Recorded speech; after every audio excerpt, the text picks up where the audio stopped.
தீப ஒளி தரும் திருவண்ணாமலைக்கு வந்திருக்கிறேன்.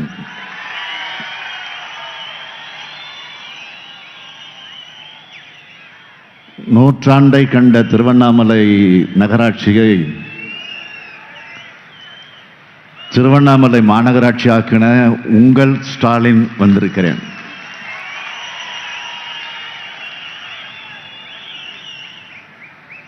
பட்டுக்கும் அரிசிக்கும் பேர் போன ஆரணைக்கு வந்திருக்கிறேன்.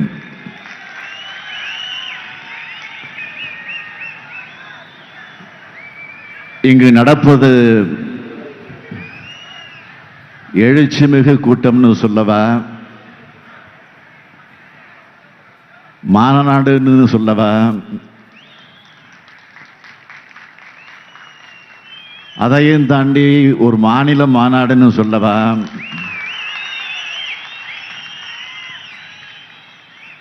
திருவண்ணாமலையில் கடல் புகுந்து விட்டதுன்னு சொல்லவா என்பதை போல கூடியிருக்கக்கூடிய இந்த மாபெரும் பரப்புரை கூட்டத்தினுடைய தலைவர் மாண்புமிகு அமைச்சர்கள்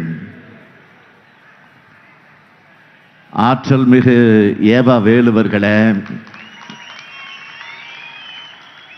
செஞ்சி மஸ்தான் அவர்களே, சட்டப்பேரவையினுடைய துணைத் தலைவர்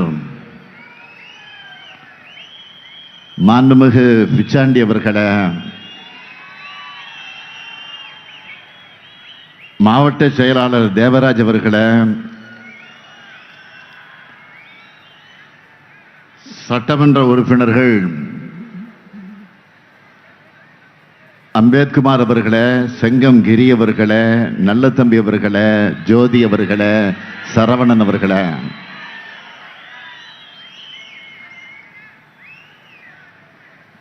ஆரணி தொகுதியினுடைய நாடாளுமன்ற வேட்பாளர்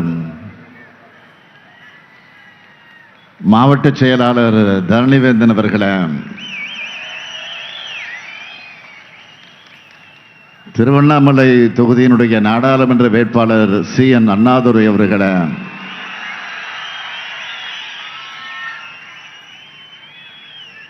ஒருங்கிணைந்த திருவண்ணாமலை மாவட்ட கழகத்தினுடைய நிர்வாகிகளே,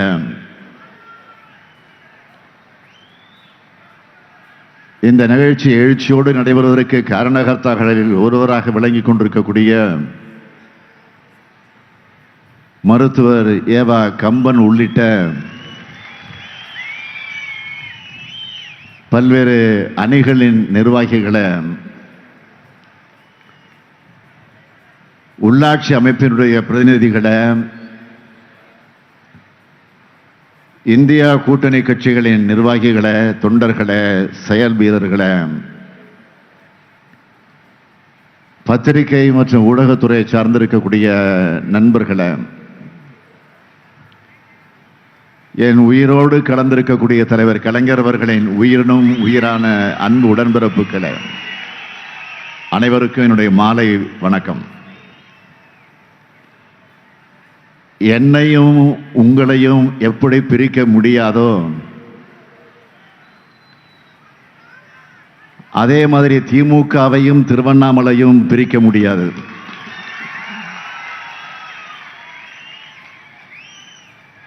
திமுகவுக்கு திருவண்ணாமலைனால வெற்றி தான்.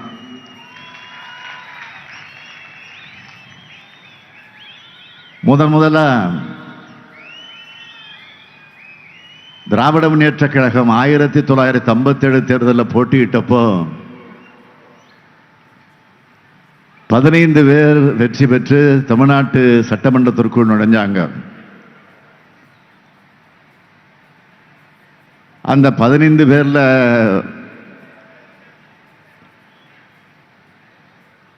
நூற்றாண்டு காணக்கூடிய பாவு சண்முகம் உள்ளிட்ட ஆற்றல் மிக உறுப்பினர்களை தந்த மண் இந்த மண். நாடாளுமன்றத்திற்குள் நான் முதலில் அடியெடுத்து வச்சப்போ 2 எம்பிக்கள், அதில் ஒருத்தரான இரா தர்மலிங்கம் அவர்களை தந்த மண் இந்த மண். இவர்களை மட்டுமல்ல, பிரிய சந்தானம், களம்பூர் அண்ணாமலை, இப்படி பல வரலாற்று செயல் வீரர்களை தொடங்கி இன்று எதிலும் வல்லவராக விளங்கக்கூடிய நம்முடைய ஏவா வேலு உள்ளிட்ட எண்ணற்ற தலகர்த்தர்களை தந்துள்ள மண் இந்த திருவண்ணாமலை மண். அதேபோல் திமுக வளர்ச்சியில் ஒவ்வொரு கட்டத்திலையும் இந்த பகுதி மக்கள் உற்ற துணையாக இருந்திருக்காங்க. திருவண்ணாமலைக்கான தொடர்பை நான் சொல்லணும்னா,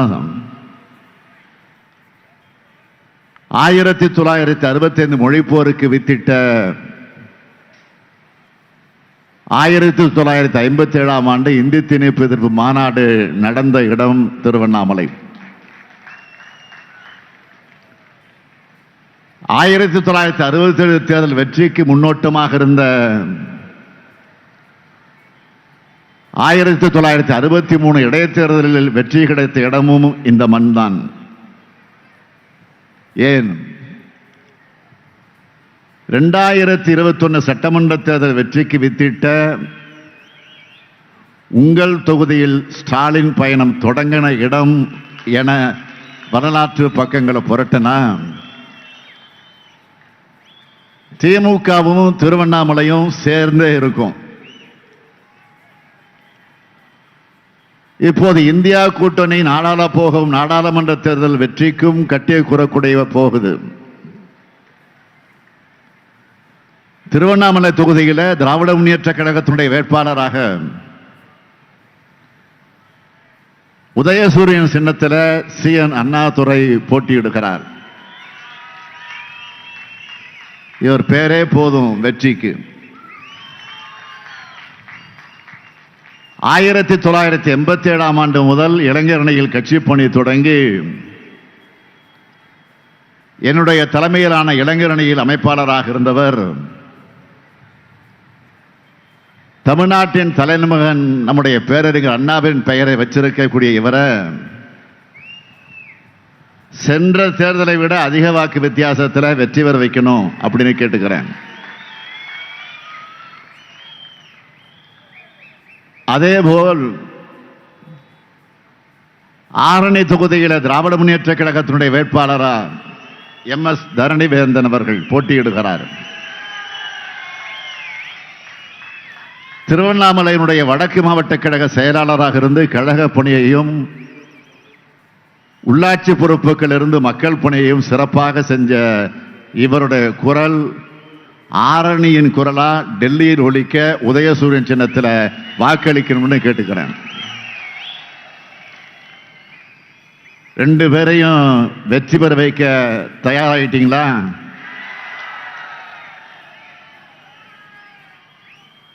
நீங்க வாக்களிக்கிறது மட்டுமல்ல,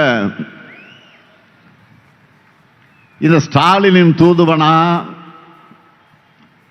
உங்கள் பகுதியில் இருக்கக்கூடிய மக்கள் கிட்டையும் உதயசூரியனுக்கு வாக்கு கேட்கணும். கேட்பீங்களா? அப்புறம் என்ன, வெற்றி உறுதி. அதனால தைரியமா வேட்பாளர்கள் உட்காருங்க. நீங்க தான் உறுதி கொடுத்துட்டீங்களா?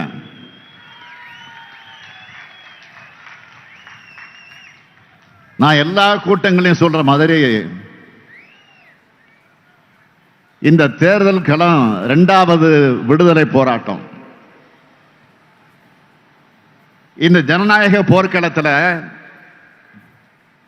பேரறிஞர் அண்ணா சொன்னதைத்தான் நான் எண்ணி பார்க்கிறேன். அண்ணா சொல்லுவார், இந்த உலகத்தில் 2 எஜமானர்கள் எங்களுக்கு. ஒன்று எங்கள் மனசாட்சி, 2 இந்த நாட்டு மக்கள்.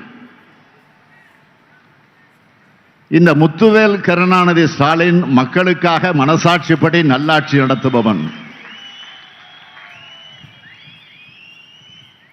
தமிழ்நாட்டை போலவே டெல்லியிலும் ஒரு நல்லாட்சி அமையணும்னு தான் உங்க ஆதரவை கேட்டு வந்திருக்கிறேன்.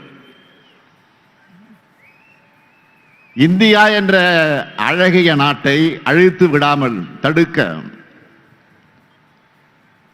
ஜனநாயக சக்திகளும் இந்திய நாட்டு மக்களும் களம் கண்டுள்ள இந்த ஜனநாயக போர்க்களத்தில் இந்தியா கூட்டணிக்கு நீங்க அனைவரும் வாக்களிக்கணும். இன்றைக்கு தமிழ்நாட்டு மக்களுடைய எண்ணம் என்னவா இருக்கு? நம் தமிழ்நாட்டை மதிக்கிற, நம் அன்னை தமிழை அரியணையில் ஏத்துகிற, நம் இனத்தை, இனத்தின் பண்பாட்டை மதிக்கிற, எல்லாத்துக்கும் மேலா நம் தாய் நாட்டை பாதுகாக்கிற ஒரு பிரதமர் வேண்டும். அப்படிப்பட்ட பிரதமரைத்தான் இந்தியா கூட்டணி நிச்சயம் வழங்கும். நீங்க அளிக்கிற ஒவ்வொரு வாக்கும் ஜனநாயகத்தை, தமிழ்நாட்டை, நாட்டோட எதிர்காலத்தை, இளைஞர்களை, மகளிரை, எதிர்கால தலைமுறையை பாதுகாக்கும். இந்தியாவில் சமூக நீதி நீடிக்கணும், ஜனநாயகம் பாதுகாக்கப்படணும், வேற்றுமையில் ஒற்றுமை தொடரணும், எங்கும் சமத்துவம் தழைக்கணும், அரசியல் சட்டம் காப்பாற்றப்படணும், நம் நாட்டோட பன்முகத்தன்மை தொடரணும். அதுக்கு முதல்ல பாஜக ஆட்சியை வீட்டுக்கு அனுப்பணும். ஏன்னா பாஜக ஆண்டதும் போதும் மக்கள் மாண்டதும் போதும்னு இந்த நாட்டில் இருக்கக்கூடிய ஒவ்வொரு குடிமகனும் தயாராகிட்டாங்க. இந்த நல்ல செய்தி திருவண்ணாமலையில் மட்டுமல்ல, தமிழ்நாடு முழுக்க மட்டுமல்ல, தென் மாநிலங்களில் மட்டுமல்ல, வட மாநிலங்களில் இருந்தும் ஒட்டுமொத்த இந்தியாவில் இருந்தும் வந்து கொண்டிருக்கு. இந்த செய்தியை நல்லா உணர்ந்திருக்கிறது யார் தெரியுமா?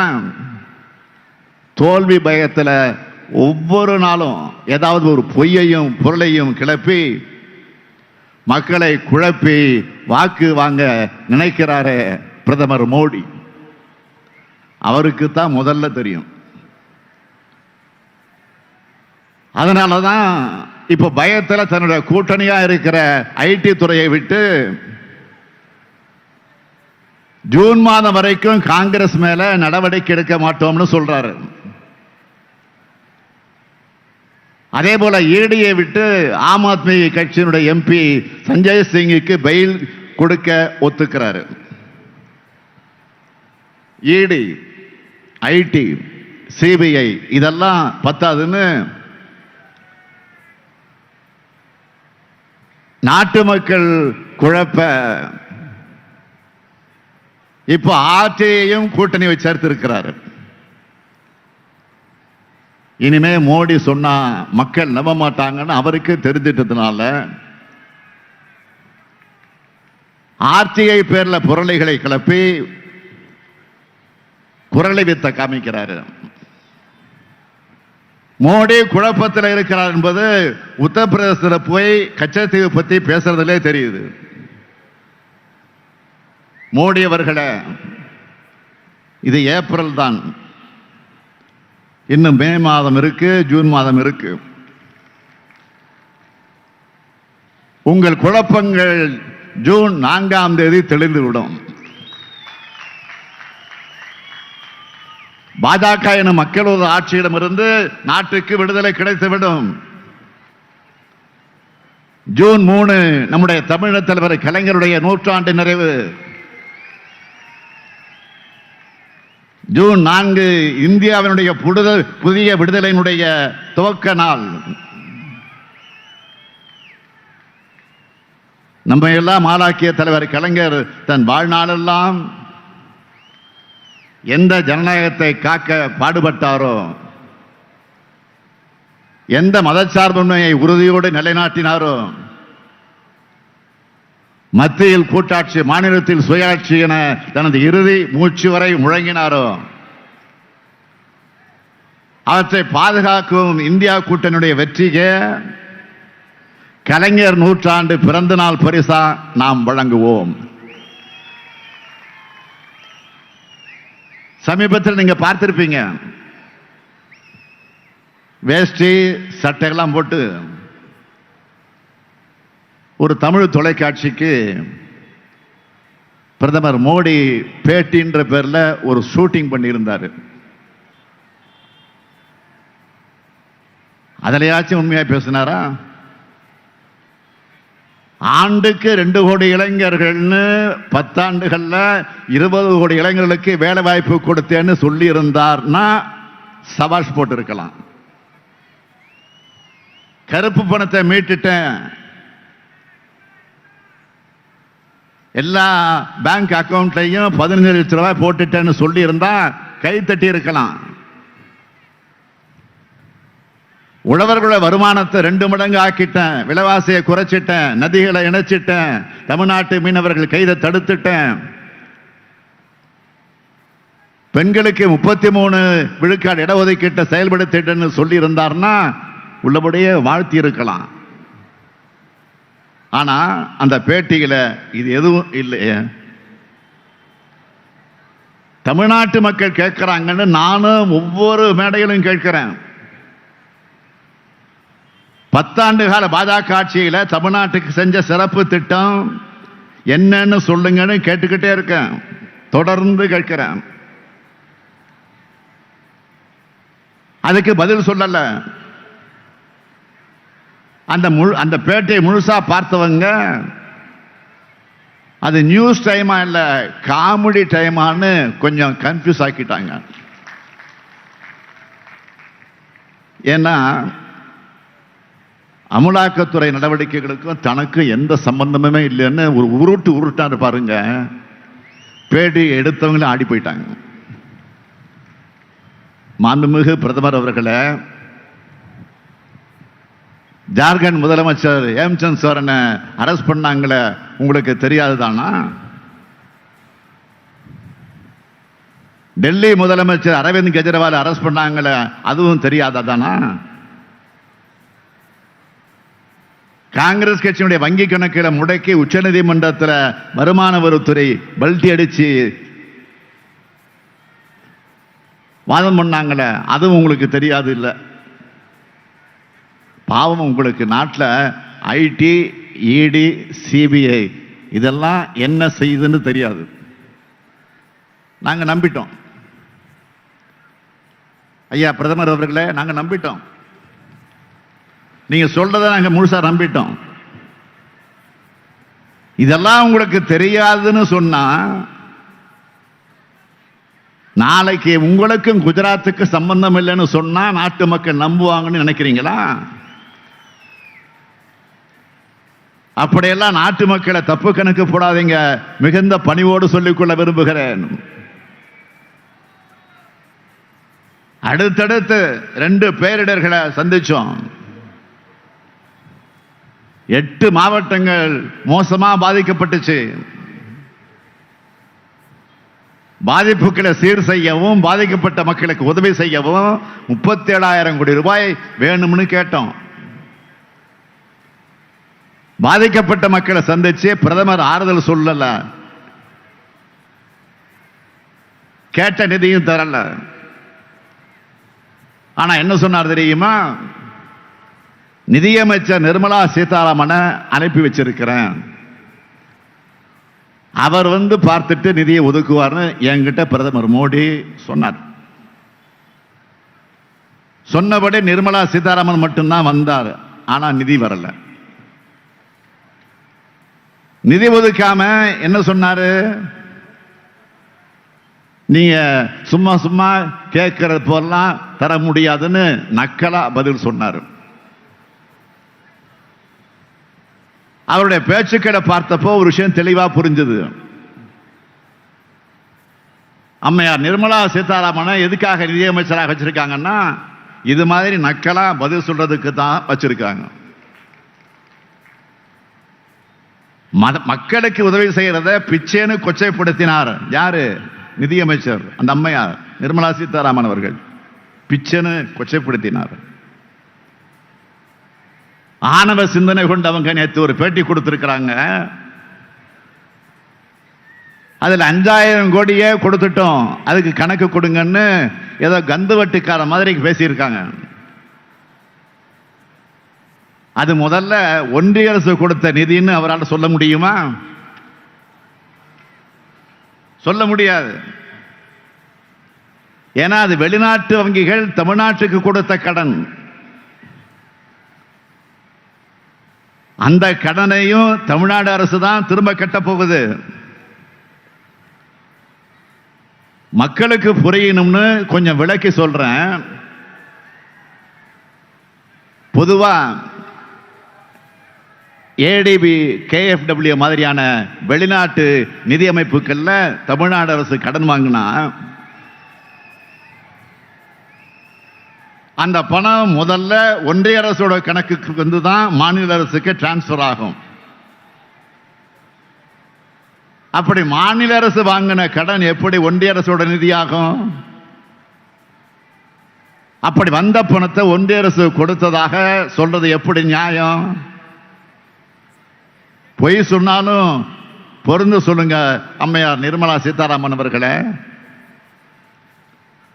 ஊரை ஏமாற்ற திருக்குறள் சொல்லாம உளமாற ஒரு திருக்குறளை படிங்க. தன் நெஞ்சறிவது பொய்யற்க பொய்த்தபின் தன் நெஞ்சே தன்னை சுடும். ஒன்றிய அரசு ₹1 கூட கொடுக்காம கணக்கு கேட்குங்களே கணக்கு. மாநில அரசு நிதியிலிருந்து என் மக்களுக்காக நான் பண்ணனதுக்கு கணக்கு சொல்றேன், நோட் பண்ணிக்கங்க. மிக்ஜாம் புயலால் சென்னை மற்றும் 3 சுற்றுப்புற மாவட்டங்களில் ஏற்பட்ட பாதிப்புக்கு 10 அரசாணைகள் வெளியிட்டு ₹2476 கோடி மேல மாநில அரசே நிவாரண உதவிகளை செஞ்சிருக்கு. மிக்ஜாம் புயலுக்கு ஒன்றிய அரசு நிதி எதுவும் கொடுக்கல. டெல்டா மாவட்டங்கள் ஏற்பட்ட பாதிப்புக்கு ஒன்றிய அரசு நிதி கொடுக்கல. ராமநாதபுரம் மாவட்டத்தை வறட்சிக்கு ஒன்றிய அரசு நிதி கொடுக்கல. இது எல்லாத்துக்குமே மாநில அரசு நிதியை தான் கொடுத்தோம். எதுக்குமே நிதி கொடுக்காம பிரதமர் மோடி மாதிரியே நிர்மலா சீதாராமனும் வாயாலேயே வடை சுடுறோம். மாண்புமிகு நிர்மலா சீதாராமன் அவர்களே, ஓட்டு கணக்கு போட்டு பொய்கள் அள்ளி வீசினா மக்கள் ஏமாந்துடுவாங்கன்னு மனக்கணக்கு போடாதீங்க. நாள் கணக்கில் தான் உங்க ஆட்சி இருக்கு. ஆணவத்தில் தப்பு கணக்கு போடாதீங்க. நான் மறுபடியும் தெளிவா சொல்றேன், நாங்க கேட்கிற நிதி NDRF என்ற தேசிய பேரிடர் நிதியிலிருந்து 37,000 கோடி ரூபாய் கொடுங்கன்னு கேட்கிறோம். அதுல செலவு செய்யாம 58,000 கோடி ரூபாயை வச்சிருக்கீங்களா? அந்த நிதியை பாதிக்கப்பட்ட மக்களுக்கு கொடுக்கணும்னு தான் கேட்கிறோம். அவங்க கொடுத்ததா சொல்றது பேரர் ஏற்பட்டாலும் ஏற்படவில்லை என்று சொன்னாலும் நமக்கு கண்டிப்பா தர வேண்டிய SDRF என்ற மாநில பேரிடர் நிதி. கரகாட்டக்காரன் ஒரு சினிமா பார்த்திருப்பீங்க நீங்க, ஃபேமஸான படம். அந்த படத்தில் ஒரு சீன் வரும், வாழைப்பழ காமெடி. அது மாதிரி அதுதான் இது, இதுதான் அது அப்படின்னு சொல்லிட்டு இருக்காங்க.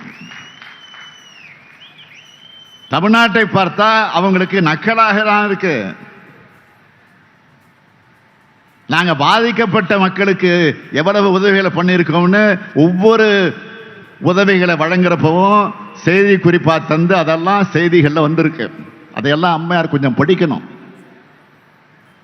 அதை விட்டு தமிழ்நாட்டு மக்களை பார்த்து ஏகடியும் நக்கல், நையாண்டி, கிண்டல், கேலின்னு ஆணவமாக பேச வேண்டாம். ஒண்ணு மட்டும் தெளிவாயிடுச்சு, பாதிக்கப்பட்ட தமிழ்நாட்டுக்கு கொடுக்க உங்ககிட்ட பணம் இருக்கு, ஆனா மனம்தான் இல்லை.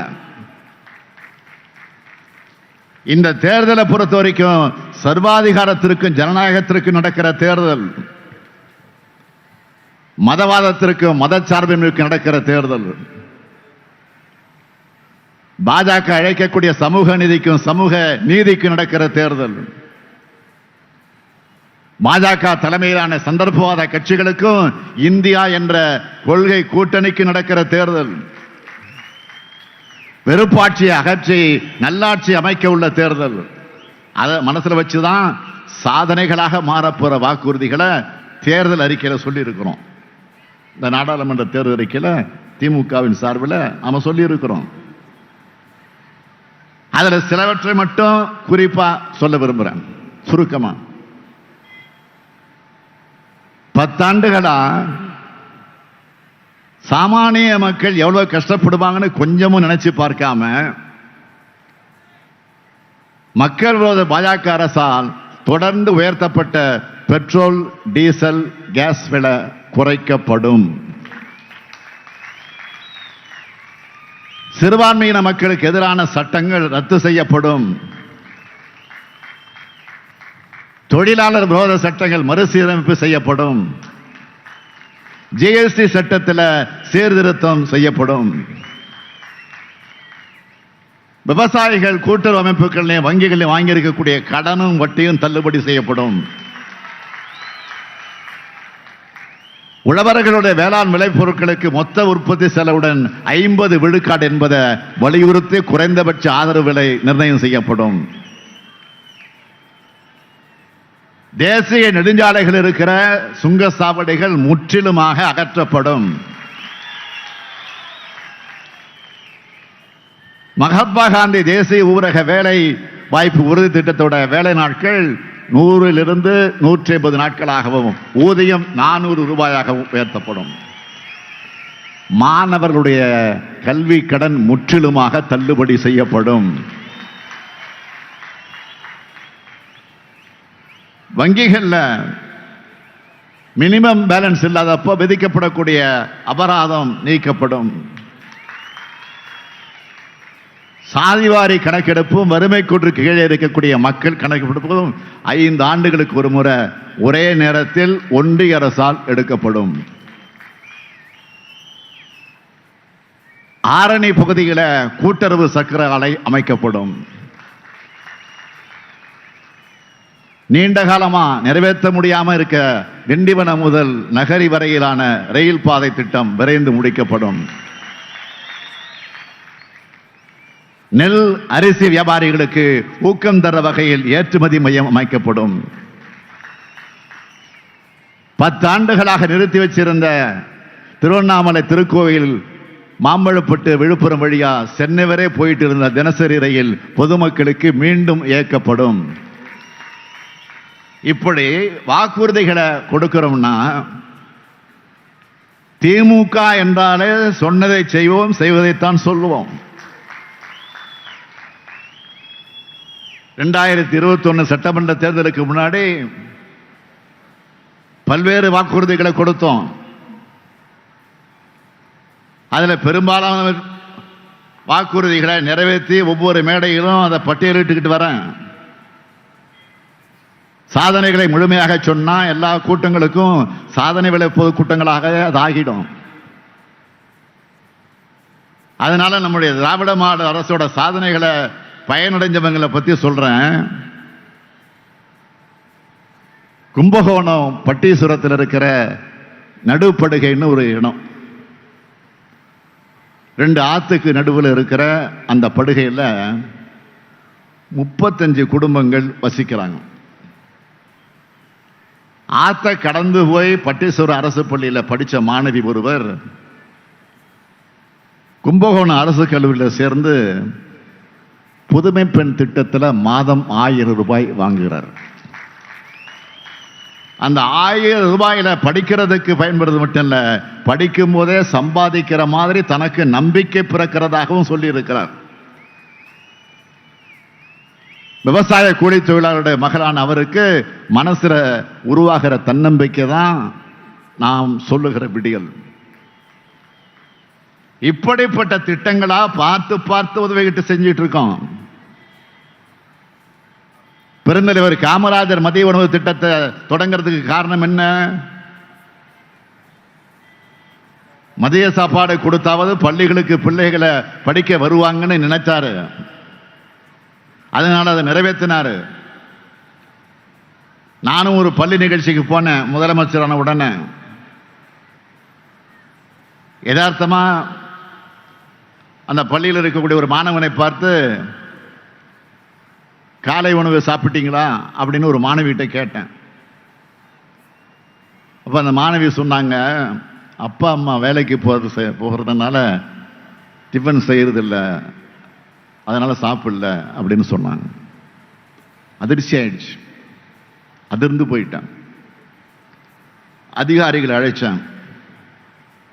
எவ்வளவு நிதி நெருக்கடி இருந்தாலும் பரவாயில்லை, நம்ம குழந்தைங்க நல்லா சாப்பிட்டு நல்லா படிக்க நல்லா காலை உணவு திட்டத்தை கொண்டு வரணும். எவ்வளவு சட்ட சிக்கல் இருந்தாலும் பரவாயில்ல, ஃபைலை கொண்டு வாங்க, தயார் பண்ணுங்கன்னு உத்தரவு போட்டேன். உத்தரவு போட்டு அதில் கையொப்பமிட்ட கை தான் இந்த ஸ்டாலினுடைய கை, உங்கள் ஸ்டாலினுடைய கை.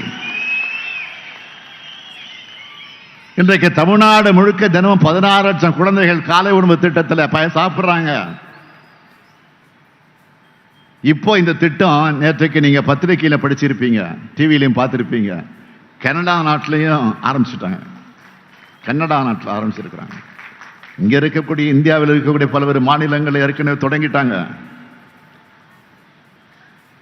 அது மட்டுமல்ல, நம்ம ஆட்சிக்கு வந்ததிலிருந்து தினமும் லட்சக்கணக்கான மகளிர் மகிழ்ச்சியா என்ன சொல்றாங்க, நாங்க ஸ்டாலின் ஐயா பஸ்ல இலவசமா பயணம் பண்றோம்னு சொல்லக்கூடிய விடியல் பயணம் திட்டம்.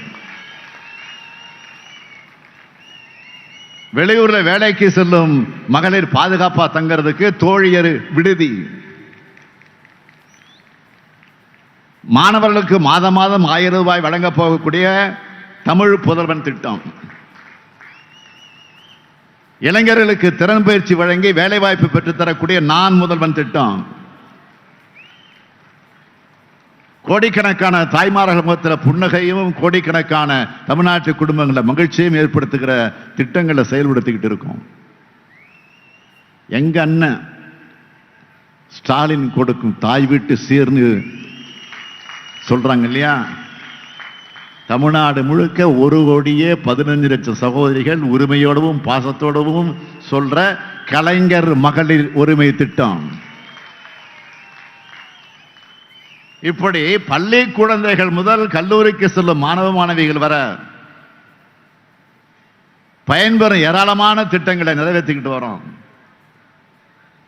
இந்த திட்டங்களால ஒவ்வொரு மகளிரும், ஒவ்வொரு மாணவியும், ஒவ்வொரு மாணவனும், ஏன் தமிழ்நாட்டில் இருக்கிற ஒவ்வொரு குடும்பமும் பயனடைங்கிறாங்கன்னு நெஞ்ச நிமிர்த்தி பெருமையோடு, தெம்போடு, துணிவோடு, துணிச்சலோடு தைரியமாக நான் முன்னாடி நிற்கிறேன். அதனாலதான் நம்மோட திராவிட மாடல் திட்டங்களை மற்ற மாநிலங்களும் பின்பற்றக்கூடிய நல்லாட்சியை நாம் வழங்கிட்டு வரோம். ஆன்மீகத்தோட முக்கியமான அடையாளமாக இருக்கிற நகரங்கள்ல ஒண்ணு இந்த திருவண்ணாமலை. எல்லாருக்கும் எல்லாம்னு அனைத்து மக்களுக்குமான அரசா நம்ம அரசு செயல்பட்டுக்கிட்டு வருது. ஆன்மீக கோயில்கள் முறையா செயல்படுத்துறதுக்காக இந்து சமயத்துறை அந்த துறையை 100 ஆண்டுகளுக்கு முன்னாடி உருவாக்குனதே நீதி கட்சி ஆட்சி தான். அனைத்து துறையும் வளர்வதுதான் திராவிட மாடல் வளர்ச்சின்னு முழங்கி திட்டங்களை செயல்படுத்திக்கிட்டு வரோம். திராவிடம் என்ற சொல் யாருக்கெல்லாம் பயத்தை கொடுக்குதோ, யாருக்கெல்லாம் பிடிக்காதோ அவங்க எங்களை மதத்தோட விரோதிகளாக சித்தரிக்க முயற்சி பண்றாங்க. மக்களை பிளவுபடுத்தி குளிர்காய நினைக்கும் மதவாதத்துக்கு தான் நாங்க எதிரிகளை தவிர மதத்துக்கு எதிரிகள் அல்ல. கலைஞர் ஸ்டைல்ல சொல்லட்டுமா, கோயில் கூடாது என்பதில்லை, கோயில் குடியவர்களின் கூடாரமாகி விடக்கூடாது என்பது எங்கள் எண்ணம். மொத்தத்தில் மதங்களை வச்சு மக்களை பிளவுபடுத்தி நினைக்கிறவங்களுக்கு தான் நாங்க எதிரிகள். நான் முதலமைச்சரா பொறுப்பேற்றுக்கிட்ட பிறகு அதிகமாக கலந்துக்கிற விழா எது பார்த்தீங்கன்னா, அதிகமான அரசு விழாவில் நான் எதில் கலந்துக்கிறேன் பார்த்தீங்கன்னா, இந்து சமய அறநிலையத்துறை சார்பில் நடைபெறுகிற விழாக்கள் தான். அந்த அளவுக்கு ஏராளமான பணிகள் மிக சிறப்பாக செஞ்சுக்கிட்டு இருக்கோம். என்ன பணிகளை செஞ்சுட்டு இருக்கன்னு ஒரு சின்ன பட்டியலை போடணும்னா 5000 கோடி ரூபாய் மதிப்பிலான கோயில் சொத்துக்களை மீட்டு இருக்கணும். 1500 கோயில்களுக்கு குடமுழுக்கு செஞ்சிருக்கோம். கிராமப்புற கோயில்கள் மற்றும் ஆயுதராவிட மற்றும் பழங்குடியினர் வசிக்கக்கூடிய பகுதியில் ஆண்டுக்கு 1250 கோயில்களுக்கு திருப்பணிகளை செய்ய நிதி ஒதுக்கி இருக்கோம். கோயில் திருப்பணிகளுக்கு வழிகாட்ட வல்லுநர் குழு அமைச்சிருக்கிறோம். பழமை மாறாம திருப்பணிகள் செய்யப்பட்டு வருது. 1000 ஆண்டு பழமையான 112 கோயில திருப்பணிகள் நடைபெற்று வருது. கோயில் குளங்களை சீரமைச்சிருக்கிறோம். இறைவனுடைய கோயில் சமத்துவம் நிலவணும்னு அனைத்து சாதியினரும் அர்ச்சகம் என்ற சட்டத்தை நிறைவேற்றி காட்டியிருக்கிறோம். ஆலயங்கள்ல அன்னை தமிழ் ஒலிக்க ஏற்பாடு செஞ்சிருக்கிறோம். அதனால்தான் பக்தர்கள் போற்றும் அரசாகவும் அற்பர்கள் கதரும் அரசாக நம்ம திராவிட மாடல் அரசு இருக்கு. ஆன்மீக பெரியவர்கள் மடாதிபதிகள் போற்றி பாராட்டும் அரசா நம்ம திராவிட மாடல் அரசு இருக்கு. மக்களை பண்படுத்தத்தான் ஆன்மீகத்தை பயன்படுத்தணுமே தவிர பாஜக மாதிரி மக்களை பிளவுபடுத்த பயன்படுத்தக்கூடாது. போட்டோஷாப்ல கட்டமைக்கப்பட்ட குஜராத் மாடல் அம்பலப்பட்டு இன்னைக்கு திராவிட மாடல் என்பது இந்தியாவின் குரலா மாறி இருக்கு. இந்த நிலையில்தான் கள்ள கூட்டணிகள் தமிழ்நாட்டுக்கு துரோகம் செய்ய வந்திருக்கு. நடக்கிறது இந்தியாவை யார் ஆளணும் என்பதற்கான நாடாளுமன்ற தேர்தல். இந்தியா கூட்டணி தான் ஆளணும்னு நாம சொல்றோம். ஆனா அதிமுகவை பொறுத்த வரைக்கும் யார் ஆளணும்னு சொல்லாம, யார் ஆளக்கூடாதுன்னு சொல்லாம, யார்தான் உண்மையான எதிரினே தெரியாம, எதுக்காக தேர்தலில் நிற்கிறோங்கிறதே தெளிவே இல்லாம, கள்ள கூட்டணிக்கு ஆதாயம் தேடித்தர களத்துக்கு வந்திருக்கிறார் பழனிசாமி. ஒரு பக்கம் கூட்டணி முறிஞ்சிருச்சுன்னு சொல்லுவாரு, இன்னொரு பக்கம் பாஜக எதிர்க்க முடியாது, அது கூட்டணி தர்மம்னு சொல்லுவார். ஆளுங்கட்சியாக இருந்தா கூடை கும்பிடு போட்டுட்டு எதிர்கட்சிகள் அரசியலுக்காக எதிர்க்கிறாங்கன்னு சொல்லுவார். எதிர்கட்சியா மக்களால் ஓரங்கட்டப்பட்ட பிறகு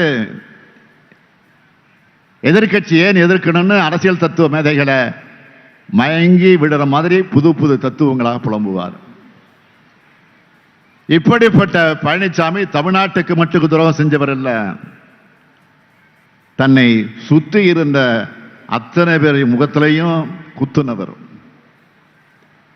அவருடைய பிளாஷ்பேக் என்ன, அவருடைய பின்னணி என்ன, அவருடைய பிளாஷ்பேக் என்ன, கொஞ்சம் ரிவைண்ட் பண்ணி பார்ப்போமா? அம்மையார் ஜெயலலிதா மறைந்த பிறகு பழனிசாமி முதல்ல சசிகலா அணியில் இருந்தார். அம்மையார் சசிகலா முதலமைச்சர் ஆகணும்னு முயற்சி பண்ணப்போ பன்னீர்செல்வம் தர்மயுத்தம்னு ஒன்று காமெடி பண்ணார்.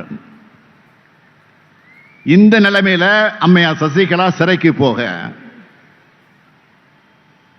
அந்த அம்மையார் கால் நோக்கி ஊர்ந்து தவழ்ந்து கூவத்தூர் கவனிப்புகளால முதலமைச்சரானார் பழனிசாமி. உடனே டிடிவி தினகரனுக்கு ஓட்டு கேட்டு போனார். ஆர்கே நகர் எலெக்ஷன் கேன்சல் ஆயிடுச்சு. கட் பண்ணா பன்னீர்செல்வம் கூட கூட்டணி சேர்ந்து அதே தினகரனுக்கு எதிராக பிரச்சாரம் பண்ணிட்டு இருந்தார். அடுத்த பொதுக்குழுல பன்னீர்செல்வத்திற்கு வாட்டர் பாட்டில் மரியாதை பண்ணாங்க. இப்படி ஒரு மெகா சீரியல் எடுக்கிற கதை மாதிரி குழப்பங்கள் நிறைந்த துரோக கதை தான் பழனிசாமியோட கதை. இப்போ பிரிஞ்சு போனவங்க பாஜக கூட நேரடி கூட்டணியாகவும் பழனிசாமி கள்ள கூட்டணியாகவும் வந்திருக்காங்க. இதுல யாருக்கு யார் நண்பன், யாருக்கு யார் எதிரி, யாருக்கு யார் துரோகி, இதற்கு பதில் என்ன தெரியுமா? இவங்க ஒட்டுமொத்தமா தமிழ்நாட்டுக்கும் தமிழ்நாட்டு மக்களுக்கும், ஏன் ஒட்டுமொத்த இந்திய மக்களுக்குமே எதிரி மட்டுமல்ல, விரோதமான கூட்டணி. தமிழ்நாட்டை வஞ்சித்த பாஜக, அதுக்கு துணை போகக்கூடிய பாமக, தமிழ்நாட்டை பாழ்படுத்தின அதிமுக என்ற இந்த துரோக கூட்டணியை ஒரு சேர வீழ்த்துங்கள். தமிழ்நாட்டின் முன்னேற்றத்திற்கு துணை நிற்க போகக்கூடிய இந்திய கூட்டணியுடைய ஒன்றிய அரசு ஆட்சியில் அமர்த்துங்கள். அதற்கு திருவண்ணாமலை தொகுதியில் திராவிட முன்னேற்ற கழகத்தினுடைய வேட்பாளர் CN அண்ணாதுரைக்கும், ஆரணி தொகுதியில் திராவிட முன்னேற்ற கழகத்தினுடைய வேட்பாளர் MS தரணிவேந்தனுக்கும் உதயசூரியன் சின்னத்தில் வாக்களிக்கணும்னு உங்களை எல்லாம் நான் வேண்டி விரும்பி கேட்டுக்கிறேன். தமிழர்கள் பாஜக மாதிரி அடக்க பார்ப்பவர்களையும் ஏற்றுக்க மாட்டாங்க, அதிமுக மாதிரி அடிமையாக இருக்கக்கூடியவங்களையும் ஏற்றுக்க மாட்டாங்க. கடந்த 2 தேர்தலில் நிரூபிச்ச மாதிரி இந்த தேர்தலில் நீங்க காட்டணும். மீண்டும் அழுத்தம் திருத்தமாக சொல்லுகிறேன், நீங்கள் அளிக்கிற வாக்குதான் இந்தியாவை காப்பாற்றும், தமிழ்நாட்டை காப்பாற்றும், எதிர்கால தலைமுறையை காப்பாற்றும், பாசிசத்தை வீழ்த்த இந்தியாவை காக்க உங்கள் ஸ்டாலின் அழைக்கிறேன். 40 நமதே, நாடும் நமதே. சொல்லுங்க, 40 நமதே, நாடும் நமதே. 40 நமதே, நாடும் நமதே. இன்னும் சத்தமா, 40 நமதே, நாடும் நமதே. டெல்லி கோட்டைக்கு கேட்கணும். சொல்லுங்க, 40 நமதே, நாடும் நமதே. நன்றி, வணக்கம்.